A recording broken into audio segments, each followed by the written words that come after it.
Bonjour et bienvenue à Europocket News. Au programme aujourd'hui mercredi, des jeunes qui savent se mobiliser, des eurodéputés inquiets et l'agence spatiale européenne qui recrute. Allez, c'est parti.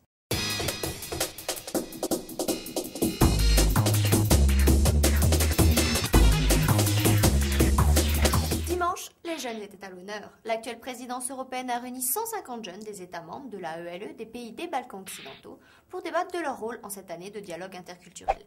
Tout a été passé au crible. Plus d'opportunités pour les jeunes défavorisés, le problème du chômage, la participation des jeunes au processus de prise de décision, leur mobilité. Il ne reste plus qu'à espérer que cet événement jeune servira de base solide pour le développement de la politique jeunesse, comme l'a promis le président du Conseil national de la jeunesse de Slovénie. Avez-vous votre carte de donneur d'organes? Vous y pensez? Voici quelques petits détails qui pourront vous aider à prendre une décision. 60 000 personnes sont actuellement inscrites sur des listes d'attente à travers l'Europe, mais en matière de dons, les écarts se creusent dans les États membres. Les pays nordiques sont les pays les plus favorables, en revanche, les pays de l'Est sont les plus opposés aux dons d'organes. Les eurodéputés s'inquiètent de la pénurie d'organes et de donneurs et ont donc décidé de prendre les mesures qui s'imposent. Dès 2010, leur rapport invite les États membres à étendre l'utilisation des organes donnés au-delà du territoire national. Ils souhaitent également créer une carte européenne de donneurs et vont lancer plus de campagnes de publicité et de communication afin de sensibiliser les citoyens. Si vous avez entre 27 et 37 ans et que petit vous rêviez d'être astronaute, de marcher sur la Lune, eh bien votre rêve peut encore devenir réalité. 4 spationautes et 4 suppléants seront recrutés par l'Agence spatiale européenne pour l'été 2009.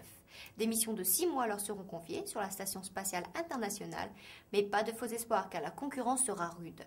La ESA attend jusqu'à 50 000 candidatures. Attention, une condition physique à toute épreuve, des connaissances en physique, chimie, sciences de la vie, une maîtrise parfaite de l'anglais seront essentielles et des connaissances en russe appréciées. Mais qui dit astronaute ne dit pas que cette offre n'est réservée qu'aux hommes. Les femmes, elles aussi ont leur chance. Foncez, bonne chance. Vous connaissez Wikipédia, cette encyclopédie en ligne universelle et multilingue offrant un contenu libre et vérifiable que chacun peut améliorer à sa guise. Et bien maintenant, Wikicrimes est disponible. Selon le même principe Wiki, les internautes peuvent enregistrer tous les délits et crimes dont ils sont témoins.